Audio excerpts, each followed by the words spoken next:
Ako biste htjeli s nekim voditi neki važni razgovor, zbog kaosa informacija oko nas možda uopće ne biste znali od kuda započeti. Što je važno? Što je istinito? Što je dirigirano? Što je dobronamjerno, a što ne?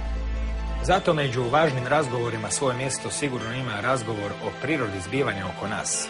Na temelju premise o centraliziranoj kontroli informacija, financija i odlučivanja, koja nam se predstavlja kao svoja suprotnost. Ukratko, to je ono kad se jedno priča, a drugo radi. To drugo moglo bi biti koračanje, ne baš više niti skriveno, prema svjetskoj totalitarnoj državi. O tome ćemo razgovor ne po prvi puta voditi ovdje, na rubu znanosti.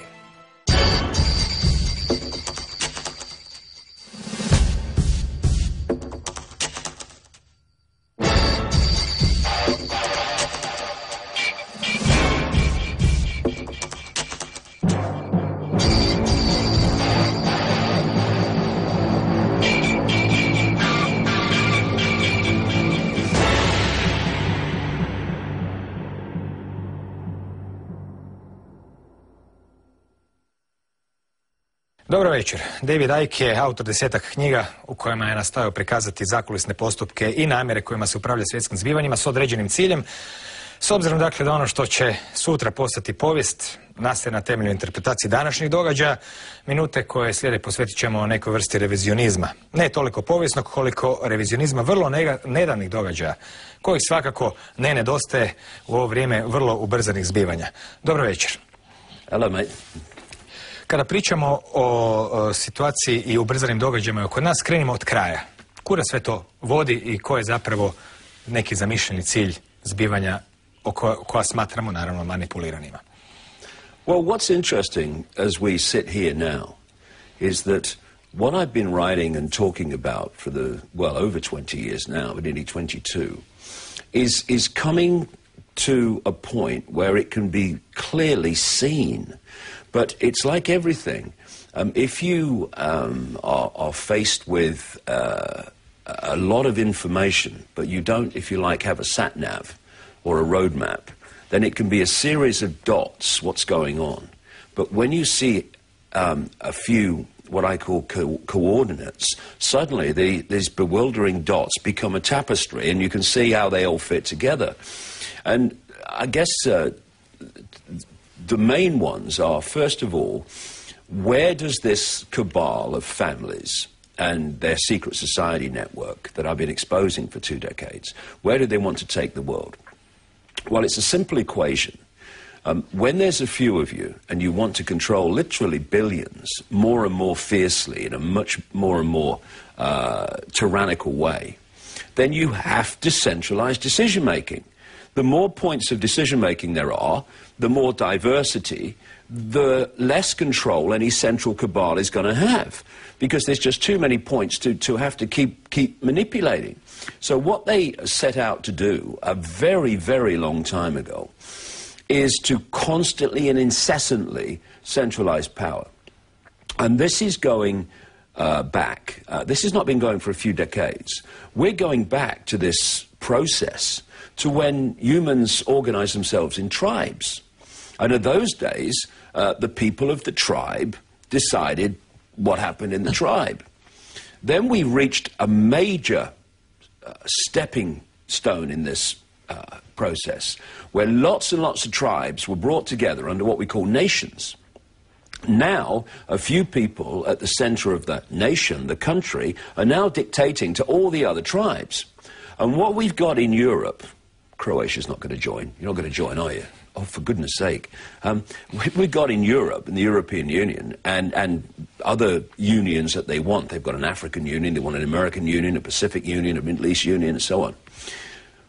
We have a situation now in Europe where the countries that absorb the tribes are being absorbed by this superstate. And thus now, at the center of the superstate are a handful of dark-suited bureaucrats, not even elected people, who are dictating to all the former countries who were dictating to all the former tribes. So what we see is this incessant centralization of power. We see it not only in politics, but we see it in corporation ownership, in banking ownership, in media ownership, and for a long, long time now we've had a name for it, globalization. What people call globalization is merely this agenda I've been exposing all this time, unfolding around the world. So where's it going? Well, ultimately, what they have been working towards is a structure whereby they have a world government which dictates to every country. In fact, in the end, they want to break the countries up into regions. They have a world central bank which dictates all global finance. A world currency which wouldn't be cash, it would be a single electronic currency, the same one for everyone in the world. And of course there are massive implications for freedom in, single electronic currencies, or electronic currencies in general. Because when you go into a store or whatever to buy something today, and you hand over your electronic money, a credit card, and the computer says no to you, then at least, although it's going out of circulation so fast, at least you can pay cash. When there is no cash, that computer's deciding, above barter, whether you purchase or not. That's the idea. Then they want a world army to impose the will of the world government on anyone who doesn't just take the diktats from the cabal at the centre, the world government. And we've reached the point now where we have a de facto world government and a de facto world army which is operating in a de facto way, in the way they want this structure to work. I.e., we have a world government under code terms like international community, G8 and all this stuff. And of course it's not the international community, it's the United States, Britain, France, Germany, Israel, and this little cabal. It's not a world community at all, but they just call it that. And then what happens, as we've seen in Libya, as they want to do in Syria, and of course too in Iran, they want a situation where the world government would then send the world army in to sort out any country that wasn't playing ball. What have we had this summer now? A situation where the world community, the international community, demonizes people like Gaddafi, demonizes people like Assad, and having done that, they send the boys in. NATO, de facto world army. So we've actually reached the point now in this process where what they want, it officially, with world government, world army names, is actually playing out in a de facto way already. And so, how do they take us there? They take us there by mainly two mass manipulation techniques, not just mental manipulation, but emotional manipulation. The first one I call, a long time ago now, problem, reaction, solution, where you want to change the world in a certain way, and you know that if you openly offer that way forward, you're going to get a big reaction against it. People are going to say, what are you doing? What are you doing? So what you do is you don't announce it openly. You play problem, reaction, solution. Stage one, you create a problem. Could be a financial collapse. It could be a government collapse. It could be a terrorist attack which you engineer and blame someone else for, like 9/11.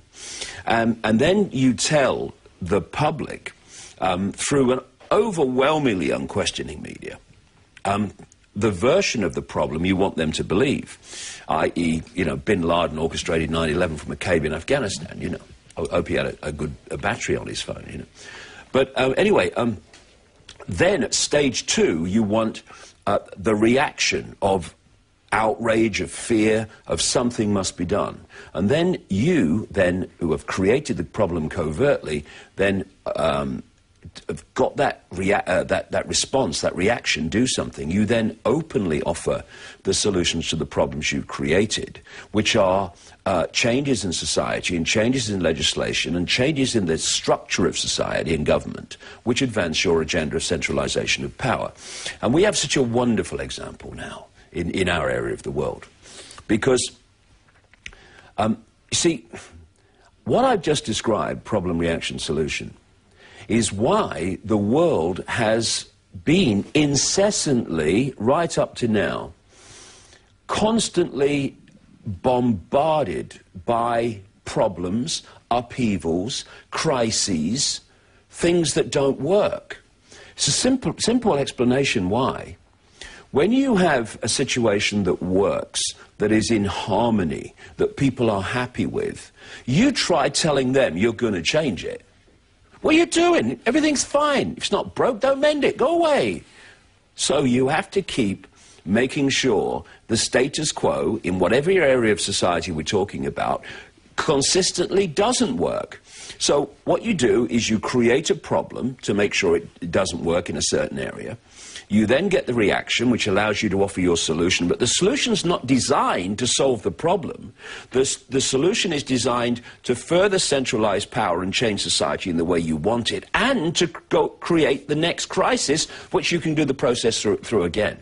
And what we're seeing now in Europe, coldly calculated, mercilessly abusing the people of Europe to advance this agenda, is the engineered economic catastrophe in Europe, which is designed, and my goodness me, as we sit here, they're saying it already.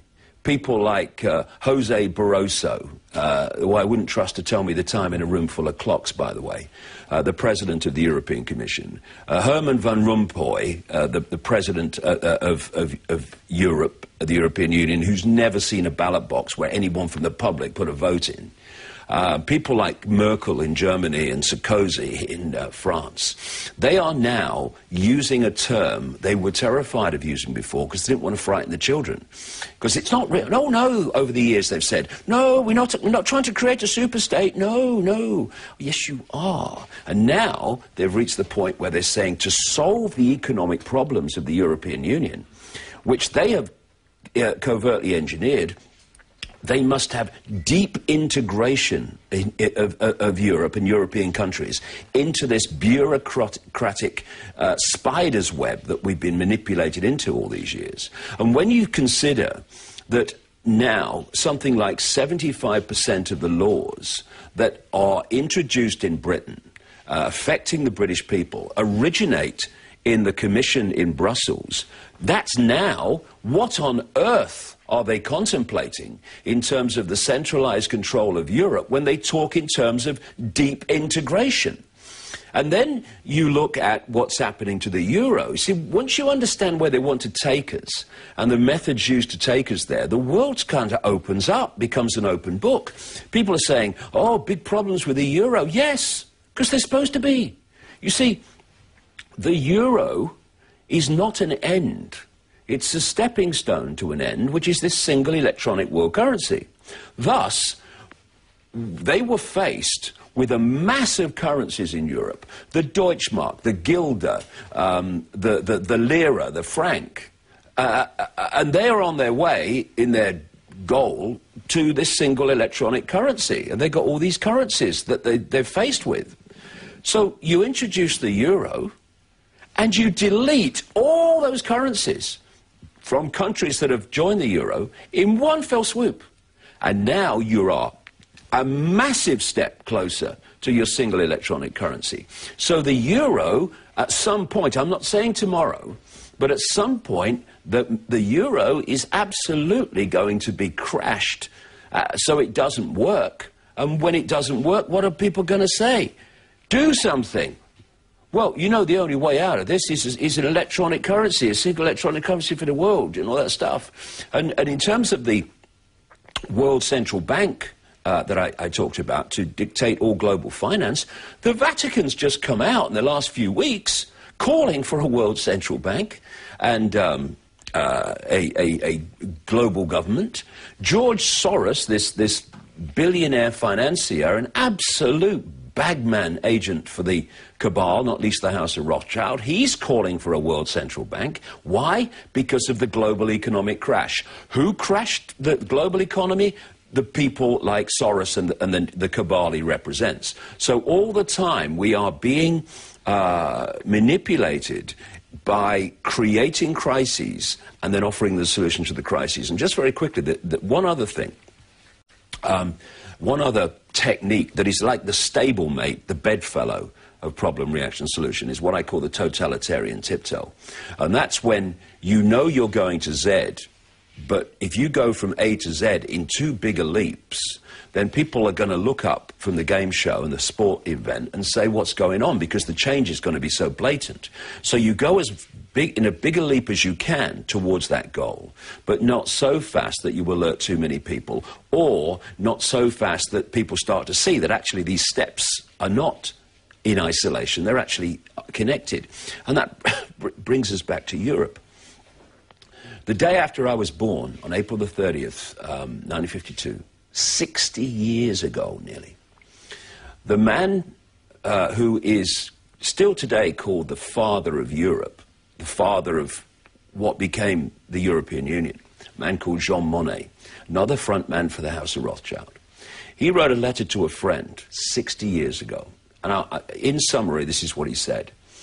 We are going to take the people of Europe into a superstate in stages, by stealth, and each stage along the road, we're going to justify further and further integration by economic means. And he also points out that each stage of centralization would be promoted as unconnected to all the other stages.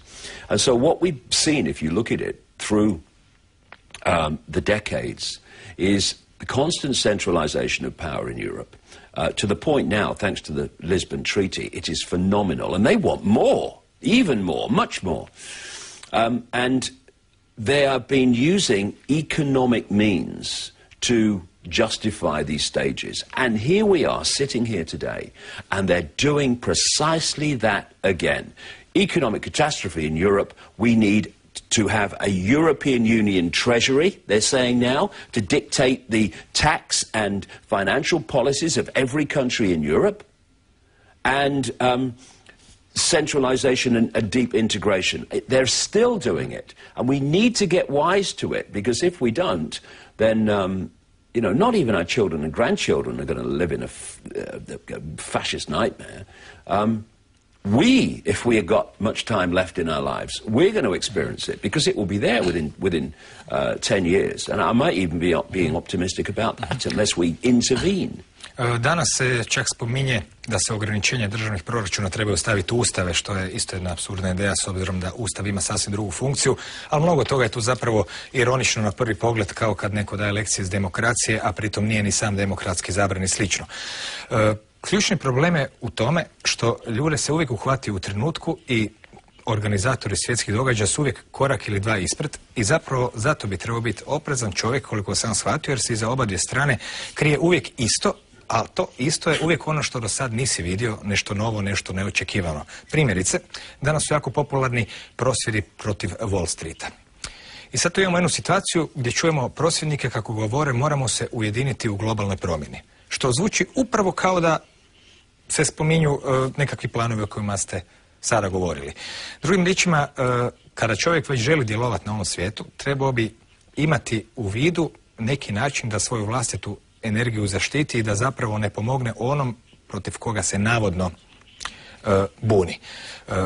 Kako je vaše viđenje prosvjeda u Wall Streetu? Koliko je to autentično, koliko je to manipulirano, je li unaprijed dogovoreno ili se pokušavaju ljudi naknadno instrumentalizirati? I zapravo čovjeku očito preostaje samo da nikog ne zastupa i da ne dopušta nikom da govori u njegovo ime.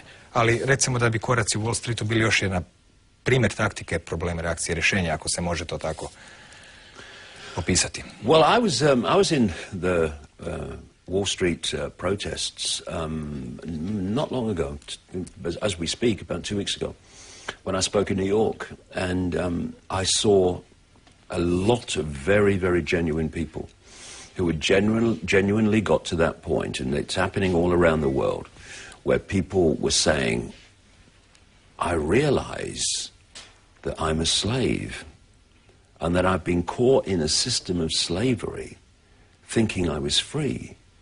And they're beginning to see that the tiny few, in this case, bankers, are dictating to the lives of billions, right? So that's a good thing. But you're right. One of the main reasons that I've been doing what I have for the last 22 years is trying to communicate information so that people get streetwise to how the game's played. Because if we don't get streetwise to that, the game plays us. And we can get in a situation where we think we're challenging the game, but actually we're serving the game. And, you know, when we're talking about people's protests, of course, you can't really talk about Wall Street and Occupy protests without coming into the Middle East and North Africa. Because those protests have been massively, and continue to be massively, manipulated. Again, we come back to our friend, for want of a word, George Soros. George Soros runs a network of organizations like the Open Society Institute and the International Crisis Group, which are specialists in manipulating people's revolutions, quote, to change regimes, to give the impression that the people have spoken to change the regime, when actually the agents provocateurs and the people that triggered the initial protests, which brought lots of genuine people onto the streets, were trained and funded by his network and by the United States. And at the end of it, Soros's people, the cabal's people, end up in power. And the classic is, well, of course, earlier than that, around Eastern Europe, we saw the Ukraine Orange Revolution, we saw the Rose Revolution in Georgia, what have you, and they were manipulated by this Soros network. I mean, some journalists of the mainstream media in Georgia have said, yeah, it's open knowledge that Karkashvili, or Karkrashvili, I should call him, really, because I think he's just a diabolical leader. He was put into place after the Rose Revolution, and he was educated in America and prepared in America. And so Soros was doing it in Eastern Europe, and also in league with a man called Zbigniew Brzezinski, who was at one time Jimmy Carter's national security advisor. And together, Brzezinski and Soros are major, major manipulators, handlers, mentors, and in Soros's case, funder of Barack Obama. So he's their man. And so if we come into to Egypt, during the overthrow of Milosevic in the former Yugoslavia, there were groups created by a couple of Serbians called Marovic and Popovic, I think Popovic, and one was called Canvas and one was called Otpor, which I understand means resistance. And these were organizations to train people in civil disobedience, and the kind of thing we saw in Egypt, the kind of thing we're seeing in Wall Street. And they were funded by the United States and the NATO operation. And after the end of that conflict, they continued to be funded. And they have openly admitted that they trained key members of the initial triggering of the Egyptian revolution, the original one, in the art of doing that. It's also now been established that those people that were behind the initial triggering of it had been working with the U.S. Embassy in Cairo for years. They'd been flown to America to meet people and have further training. And one of the key kind of groups involved there was one called the April the 6th Youth Movement. Now, the Serbian guys admit that they trained those people. And, of course, Otpor has this clenched fist logo, and therefore you had the clenched fist logo of the April the 6th Youth Movement. And Marovic turns up in Wall Street making a speech there in the earlier time of the Wall Street occupation. And then you look at a man who, when they started gathering in the square in Cairo, this man got on a plane in Europe and suddenly had this revolutionary fervour and headed for Cairo. And this was Mohammed el-Baradi, who was formerly the head of the UN International Atomic Agency. And he got off the plane in Cairo, and within days, he's one of the leaders of the revolution. And then he said he's going to stand for president when elections come and stuff like that. Well, it just so happens that before he got on the plane, el-Baradi was a board member of the International Crisis Group of George Soros and Zbigniew Brzezinski that specializes in triggering people's revolutions and making sure their guy's in power at the end of it. I'm just hoping that getting this information out, and we're getting it out more and more about Baradi, that it will, throw a spanner in his works in terms of becoming the leader that they want. And then you go to Libya. I mean, the idea that that was a genuine revolution in Libya is outrageous when you look at the evidence. They were NATO agents provocateurs that were funded and armed, not least through Qatar, the Emir of Qatar, who does not represent the interests of Arab people. He represents the interests of NATO and that cabal that control NATO. And so you have this situation where one of the military leaders of the rebels in Libya was a man called Khalifa Hifter, who for the previous 20 years had lived in Virginia down the road from CIA headquarters on their payroll.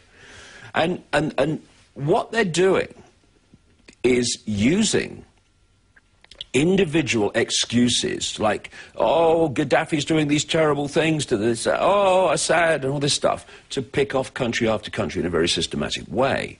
Because General Wesley Clark, who people in this area of the world will certainly remember, not a man I care for, I have to say, but he said in 2007, in an interview, which you can see on the internet, that a few days after 9/11, he was told by an officer in the Defense Department that in the U.S. military that they were going to invade Iraq.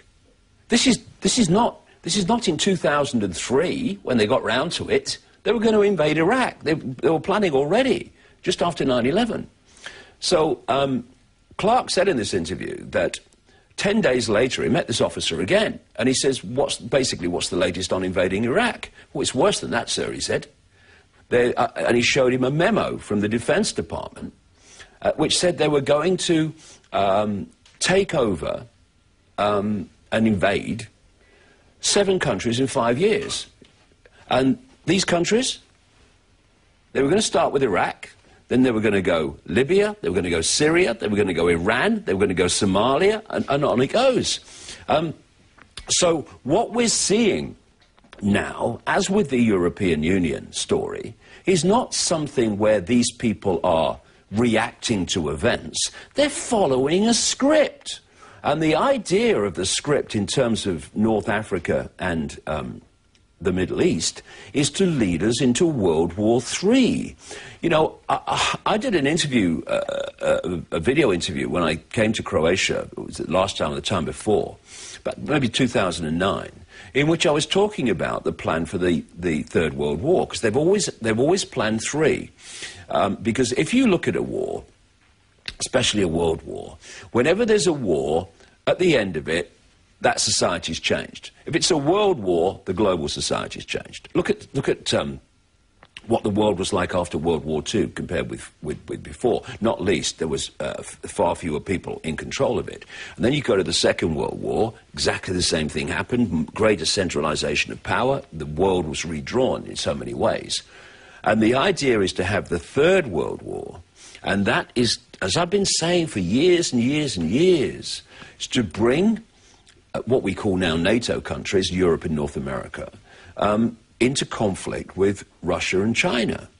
And as we sit here now, we're watching these pieces being moved into place so blatantly. There's this constant obsession with invading or bombing Iran, generated out of Israel overwhelmingly, and with, you know, America in its slipstream.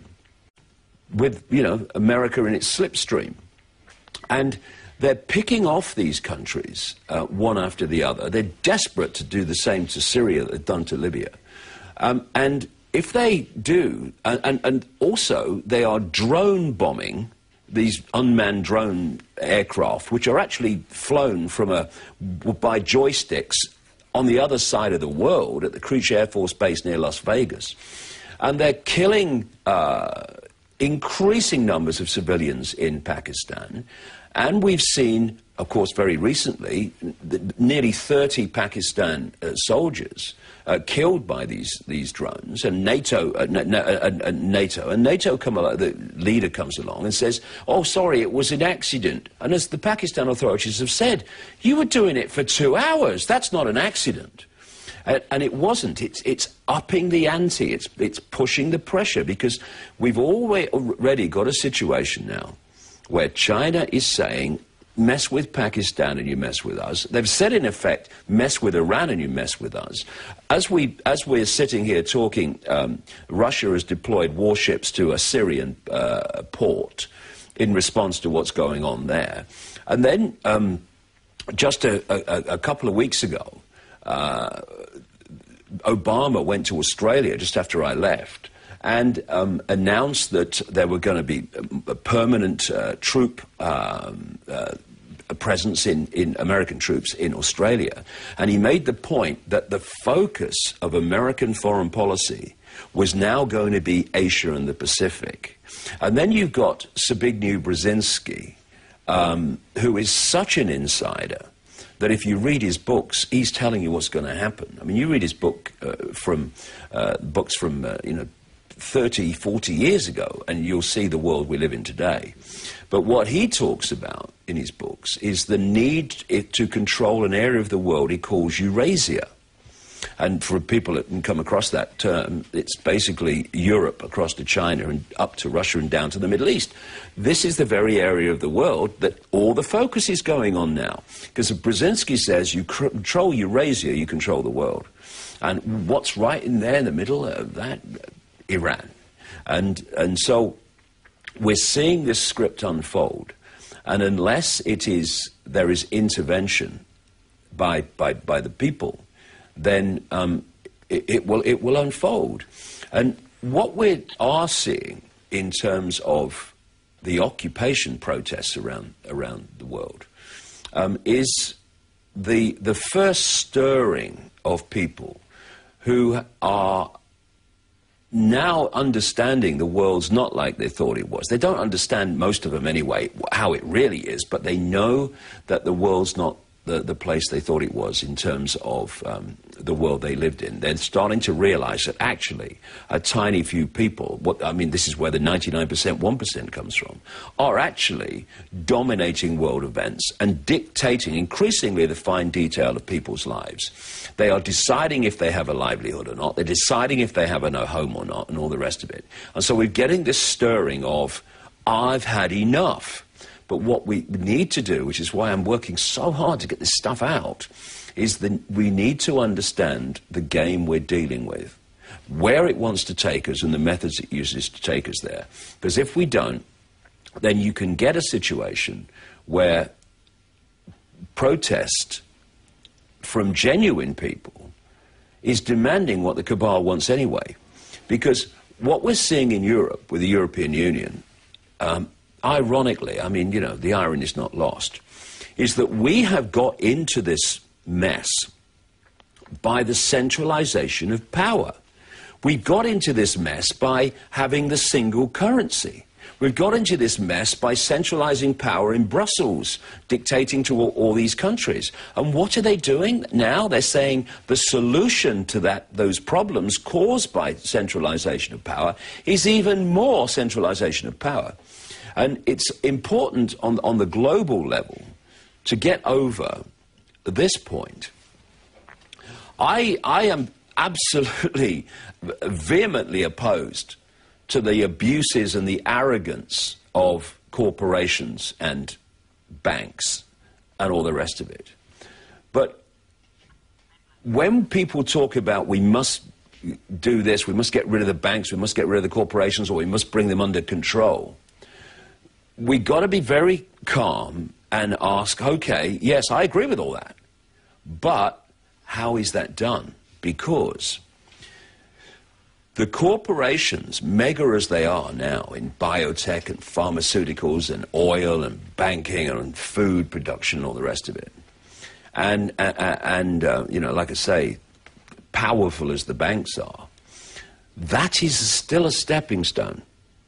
This cabal has not brought this situation about of domination by corporations, domination by private banks as an end in itself. It's still a stepping stone. Because what they want is the world government, and then they want world government ministries, just like George Orwell talked about in 1984, because he wasn't coming from his imagination. He got access to the projected agenda through something called the Fabian Society in Britain. And so they want a world ministry of food. That ministry would absorb all the food corporations and would dictate the global food chain in its entirety, no private corporations. Just that would dictate everywhere. You'd have a Ministry of Food department in Croatia, and that would dictate on behalf of the Global Ministry of food policy in Croatia. And you can forget about organic food. You can forget about any food that is nutritious, because they don't want that. This is, you know, you think McDonald's is bad. Well, you let this Ministry of Food get going. And they want genetically modified food because that genetically modifies us for other agendas that they have. They want a world ministry of oil that would take over all the oil corporations, and it would become like a communist situation where the government dictated all the oil infrastructure and everything. They want a world ministry of what they would call health that would absorb all the pharmaceutical corporations. And so it goes on. A ministry of biotech, which would take over Monsanto and all these things. The same people that were running and controlling the corporations would now be running these ministries. And just give them even more power. So where I'm going with this is, if in the Occupy protests people say, yeah, we've got to nationalize and take over all these corporations, yeah, that's what they want. So we have to be streetwise about it. And in terms of how do we respond to this, well, in terms of the way we live our lives and how we structure society, a lot less structure would be great, thank you very much. It's a simple thing. When you're faced with a problem, you can find a solution to it, and we're drowning in them, or you can remove the cause of the problem. And that's always the sensible thing to do. You look at how we've got into this situation of mass human control. And it's through the incessant centralization of decision-making in all areas of our lives. And the answer to that is not more centralization, which is what they're trying to sell us. It's diversity of decision-making. So the people of Croatia decide what happens in Croatia. And then diversify it a bit more and let the regions of Croatia within that structure also have massive devolved powers to decide what happens in their community. We should be having a situation where those making decisions over our lives actually are affected by those decisions, because the decisions tend to be better. We need situations where we can look in the eye the people who are making decisions about our lives. When you have people in dark suits in Brussels, could they care about Croatia? Couldn't care less. They're never going to live here. What happens in Croatia is never going to affect them. So therefore, the decisions they make with regard to Croatia, they have no, there's nothing in it for them. So they make the decisions that suit them, not Croatia. And that's the idea. And we need to be pulling power back from the centre and breaking this incessant, this stampede that it is now, for fewer and fewer people dictating to more and more and more. Radi se u stvari o manipuliranju opravdanim buntom. Ljudi su, dakle, ogorčeni zbog određenih stvari i potom se njihov bunt usmjerava u određene načine i te stvari doista nisu nevidljive. Možete otvoriti novine i vidjeti kako Putin stvara neku varijaciju Europske unije, prepisuje njene zakone i sve zapravo upravo onako kao što se moglo čitati ili čuti prije par godina u vašim predavanjima i slično.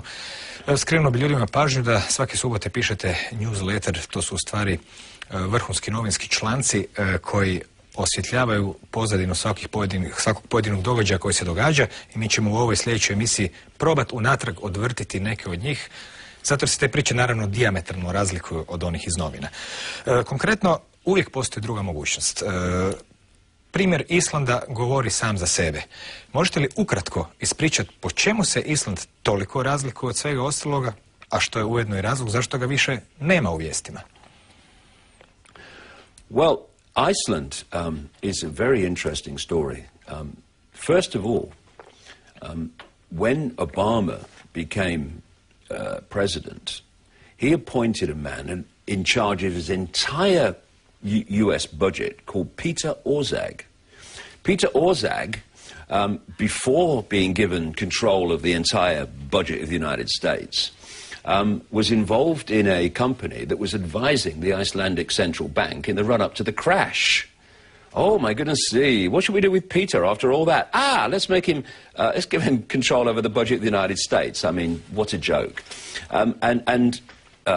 The difference in Iceland, and it's a wonderful example, is the Icelandic people, when they were told that they were going to take the consequences for the banking catastrophe caused by the banks, they said, we're not having it. We're not going to take the consequences for that. And Iceland took another direction in which they let the banks fail. And Iceland, therefore, was coming through this with much less trauma than those who have bailed out the banks. Because what we've seen here, and Iceland shows that there is another way. We have seen, since 2008, the biggest transfer of wealth from the population of the world to a tiny elite in known human history. And it's gone like this. First of all, I show in detail in my books how the crash of 2008 was coldly calculated to happen because people like Alan Greenspan, the chairman of the Federal Reserve, the privately owned Central Bank of America, had, through the end of Reagan Bush, through Father Bush, through Clinton and much of Boy Bush, was incessantly deleting checks and balance regulation to put some kind of buffer on unfettered greed. And so by the time he left, I think it was about 2006, because he knew the crash was coming, he wanted out now, and he brings in this guy Ben Bernanke, who's just his puppet and poodle anyway, from the background. And, of course, the crash happened. And the crash happened because of the banking system. Now we have a banking crisis. But unlike Iceland, all the other countries, because their governments are controlled by the same people that control the banks, they turn the banking crisis into a government debt crisis by bailing out the banks. And then, after that's happened, with them in trouble, the IMF, controlled by the same people that control the governments and control the banking system, and the European Central Bank, controlled by the same people, they come into the countries and say, well, we've got to bail you out now. Oh, and by the way, for us to do that, you've got to sell off your state assets to our corporations, controlled by the same people that control them, and also you've got to introduce horrific austerity programs hitting the most vulnerable people in society. And in this way, in a few years, 2008 to 2010-11, this banking crisis has been transferred to become a people's crisis. Ireland is a wonderful example. Ireland did not go bankrupt without the bailouts because of the Irish economy. It went bankrupt because the ludicrous Irish government, led by a guy called Brian Cowans, who I wouldn't let loose on a garage sale, bailed out the banks that were failing to such an extent that the government went bankrupt. And this is what has happened. And what we should be doing is letting the banks fall, letting them go. Too big to fail, watch me. Because what's the alternative?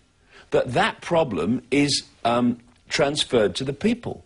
And what has happened as a result of that, this is really, really, really important if people just deep breath and look at this in a calm way.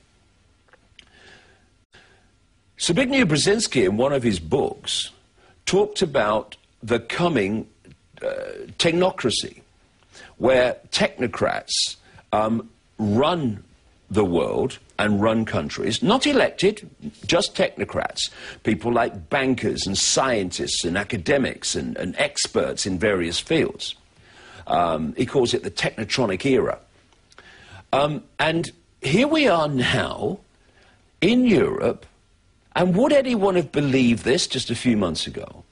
We have a banker as Prime Minister of Italy, Mario Monti, who is the European president of the Trilateral Commission, one of these manipulating groups co-founded by Zbigniew Brzezinski. And he is a banker who's never seen a ballot box in terms of putting him in a position of power. And he's now Prime Minister of Italy, with more than 60 million people and one of the biggest economies in Europe.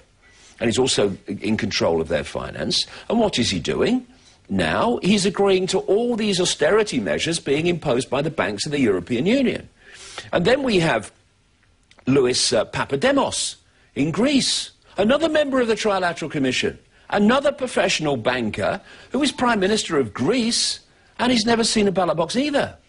So the technocrats are moving in. The society that Brzezinski envisaged, he didn't envisage it, he knew it was coming. That's why he wrote about it and was able to be so accurate. And it's coming in.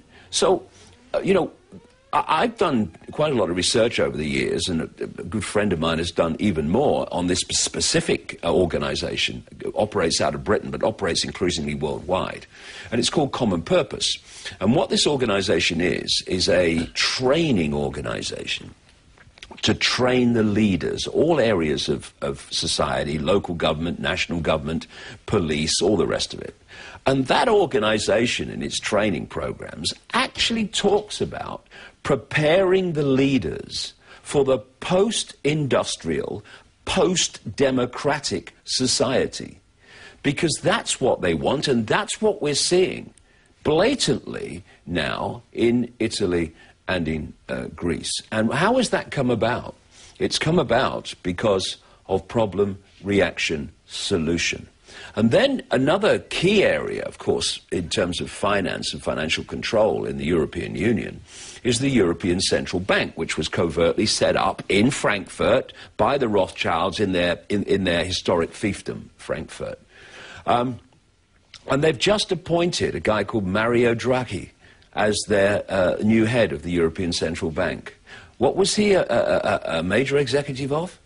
Goldman Sachs. And Goldman Sachs is one of the prime center of everything banking operations that caused the crash of 2008. And we have a situation where after that crash in 2008, the Treasury Secretary of America was a guy called Hank Paulson, Boyd Bush's Treasury Secretary in the last couple of years of his second term. And it was Hank Paulson that started this banking bailout, which then Obama picked up and went, you know, crazy with. Hank Paulson joined the Bush administration from his previous job, Chief Executive Officer and Chairman of Goldman Sachs. And what's come out in the last, few days is that during the initial aftermath of the initial crash of 2008 in September, He was telling Goldman Sachs and his mates what the policies were going to be. He told them that Lehman Brothers was not going to be saved and was going to go down. And Goldman Sachs was betting like a Las Vegas casino on all these decisions being happening and all these things happening in the financial story of that time. I'm making a fortune out of it. And how could they do that? Because they knew that it was going to happen, because Paulson was telling them. He was the Treasury Secretary. What we're also seeing now, which is another thing to highlight, is that there are 3 credit ratings agencies called Moody, Standard & Poor's and Fitch Ratings that dominate 95% of the credit rating business in the world. These are the same credit ratings agencies that when the banks were building up all these toxic assets through all this criminal activity they were doing, these credit ratings agencies like Moody's were rating this toxic rubbish as AAA, which got people like pension funds to have the confidence to buy it and take it on. And of course it's worthless, and all these pension people, pensions have been affected as a result. The poor people again, the little people as they call them. And the consequences for the credit ratings agencies of doing that, zilch. Now, who is it that is credit rating countries like Greece and Italy and Spain and Portugal and Ireland, and when they downgrade their credit rating, causes economic catastrophe in those countries? Moody's, Standard & Poor's, and Fitch Ratings. So when you control the ratings agencies, as this cabal does, you just get them to downgrade the credit rating of your target country, and the collapse starts. And there was an interesting point, an interesting story in August, when someone was never named. If it wasn't George Soros, then I'd be desperately surprised, or someone connected to him, bet $1 billion that the United States credit rating would be downgraded in a certain period of time. Staggering shock it was. And he won his bet. Why? Because he knew the agencies were going to do it. Mm-hmm. This is how the whole thing's stitched up. And there comes a point where, in the words of the song, freedom's just another word for nothing left to lose. And we'll reach the point now where this system is so stitched up, it's so corrupt, it is so targeting the people of the world in such a abusive way, that we really have nothing left to lose. Because if we don't stand up now, it's just going to get worse and worse and worse. Hvala, Davide. Ovaj razgovor nastavit ćemo u idućoj emisiji. Tek smo na pola pregleda događaja iz zadnjih, eto, pala je Olaf kao čoka, od zadnjih godinu i nešto. Danas je, nažalost, došlo vrijeme za laku noć.